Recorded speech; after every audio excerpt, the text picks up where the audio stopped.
Hi there, how you doing? Very good morning and welcome to Smart Men's Business. Manju Barija this morning. Definitely I'm going to be taking you through quite lots of related conversations that all business related. How you doing? How's the morning? And I understand the jam is a little bit very, tricky in a way, and well, that is in a way kind of limiting some people's abilities to make sure that they can go and execute what they can execute. But anyway, above all, there are quite lots of aspects and lots of events happening that is around the country, and of course even considering the international scene, the regional scene, and quite so many other related scenes and all that, which are going to be we're going to be discussing all that on the show this morning. But of course, before we get into any further related discussions, don't forget the Market on the Zabo platform. All this is powered by Zabo. That is a platform from Altex, which has made your trading experience much more easy and friendly. Now it's quite very simple for you to be a part of this. *92# is simply the USSD code. This will avail you with a number of options where you will be able to buy bonds and securities for just 15,000 Ugandan shillings. Now the markets will be opening at 8:15 a.m. running all the way to 3:15 p.m. 8:15 a.m. to till 3:15 p.m. up to Friday, Monday up to Friday.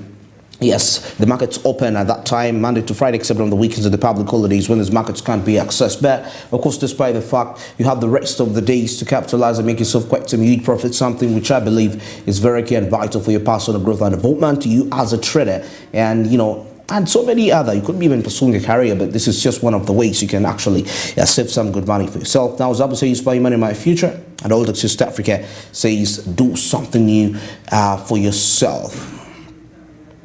Well, of course, just to kick start off here in our morning call, we get to realize that, of course, traffic being quite a big aspect when it comes to hindering productivity, and most especially during the times that is when the children report back to school. But of course, we see that the delay in traffic jam is affecting productivity. That is among the different business people in the country, and definitely there ought to be to find ways on how we can actually beat up these particular aspect so that, well, we could be productive and also be in position to reach in the required destinations on time still. Well, that is it for our morning call. And now let's cross over and take a look at what's happening into the press. And of course, I have the New Vision and the Daily Monitor with me, and I'm seeing quite lots of interesting stories here. As I'm seeing government here on the top page of the Daily Monitor, it shows us that government moves to regulate DNA paternity testing. Of course, something which has been causing rounds on social media and all of that, the mainstream media at the same time. And I'm seeing the New Vision cabinet okays new policy that is on free education. So what is this policy going to be like? But definitely, I know you would be very interested to find out what that policy really is. But you gotta get yourself a copy of the New Vision and find out. And I'm still seeing government to increase high court judges. That is from 53 to 151. I mean, talking about numbers here. And the Russia-Ukraine African peace plan could be the best solution in terms of making sure that this is executed quite very efficient. Well, now let's get into the details here as we take a look still. Of course, we see COVID-X inventor speaks out on approval delays. Of course, COVID-X, our own innovation when it comes to healing COVID-19. That was quite a remarkable, can I call it, innovation in terms of health in the history of our country, Uganda, as we are struggling with that. And no, man, but the only issue here has been the delay in approval. I mean, it being made official, and this is quite a challenge which majority of Ugandans are facing when it comes to how best they can execute. Now, of course, new government program on free education starts. That is next year. Of course, this has been approved. That is by the different members of parliament. As we've been taking a look at that. Sorry, I mean the cabinet. Yes, the cabinet which okayed that, not the members of parliament. Now, I see when it comes to oil refinery here, international firms express interest. So you may be wanting to know, what are those particular international firms that are proving to have interest into this? Of course, you'll be finding out more of the details when you get yourself this copy of the New Vision. And now we see 19 state lodges still here. 19 state lodges have no land titles. Well, find out more of that. Why don't they have the titles? I guess that is something to really find out and to get to assess and I guess it will all be amazing when you find out how that works. Now, the Uganda Revenue Authority to tax loss-making companies. It's the new financial. Remember, it's already kick-starting off. And yesterday we saw a report about one of the members of parliament on the finance committee saying that the biggest burden is going to be experienced by small and intermediate enterprises. And I'm seeing something here to do with the Uganda Revenue Authority to tax loss-making companies. So, I mean, I guess if you belong there, most especially to the small and intermediate enterprises, you gotta think outside the box and get to find out what to do. Otherwise, these policies might break you and find you all the way out. Okay, now Kabaka inspects works on Kasuri tombs restoration.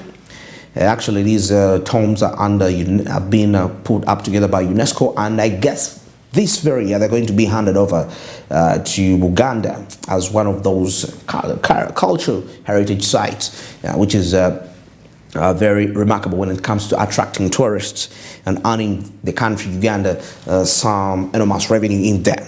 Now, Trade Permanent Secretary summoned over procurement irregularities. Of course, remember what went round all the way. How do you travel documents for 400 million? I mean, how do you break down that? Of course, now the Trade Permanent Secretary is summoned over procurement.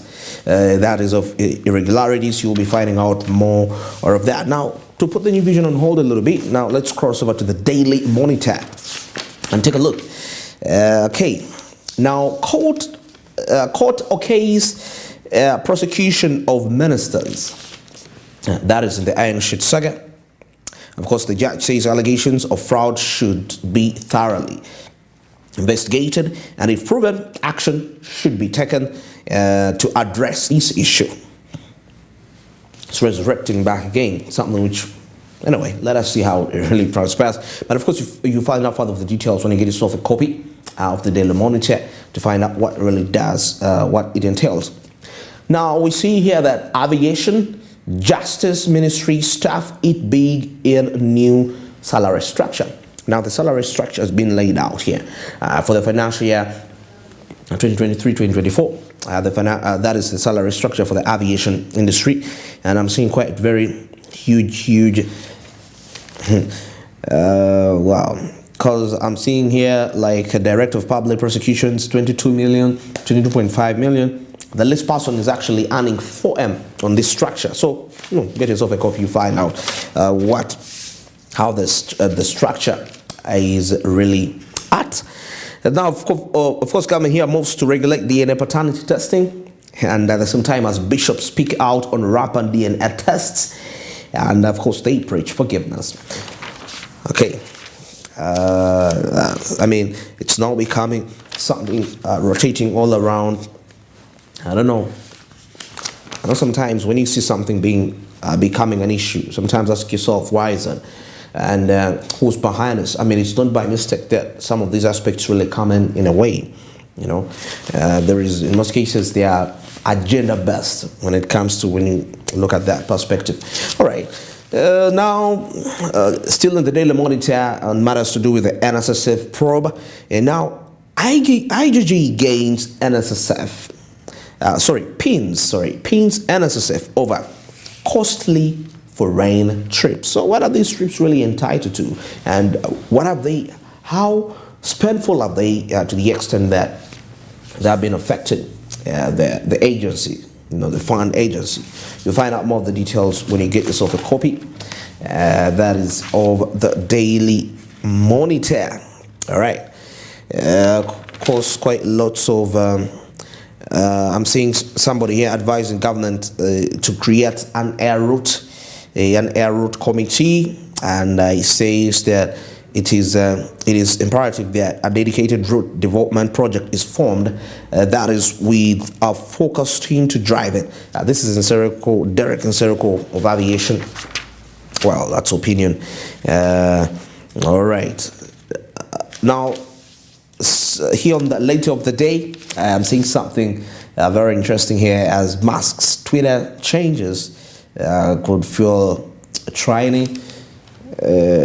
tyranny rather. Remember, like, if you don't have a verified account you can only view 500 messages a day, and if you have a verified account, with a blue tick, you need to be able to view only 5,000 posts a day.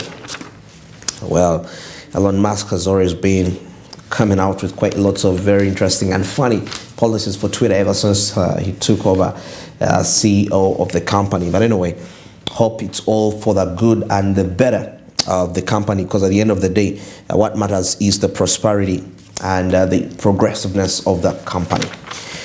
Well, now as we switch our eyes to traffic, the images that you're taking a look at, they are coming in from the clock tower. Of course, talking about people that are coming in from Entebbe Road, linking up to Kampala. Here we talk about people coming in from Gaba Road, those areas of Kansanga, and you're heading towards Kampala.